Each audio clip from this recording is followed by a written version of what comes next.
Hello everybody. George Orwell died on this day in 1950.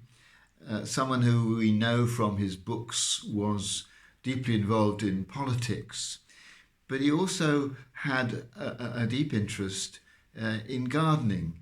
He says that alongside his work, the thing that gave him most pleasure was gardening, and particularly vegetable gardening.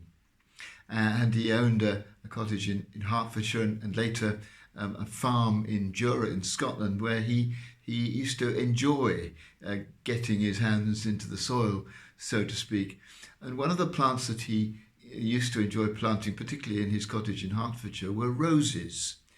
And he records how in 1936, before setting off to participate in the Spanish Civil War, with all its brutality and violence, he planted a rose in his cottage. It would be for him a symbol while he was away of the cyclic nature of life, how life keeps going, and indeed how beautiful it is summer after summer.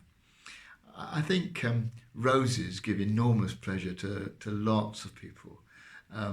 It's an extraordinary plant with so many different varieties. There are something like 300 varieties, tens of thousands of cultivars. There are climbers, there are ramblers, there are floribunda. And each rose is distinct and unique and beautiful. It's just so delicately created.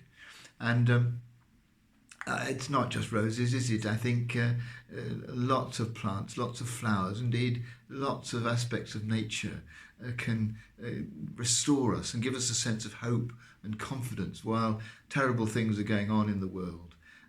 It's not that we escape to looking at things that are beautiful like roses to ignore the rest of the struggling world, but it re-energizes us and gives us a sense of positivity and a sense that things can move forward creatively.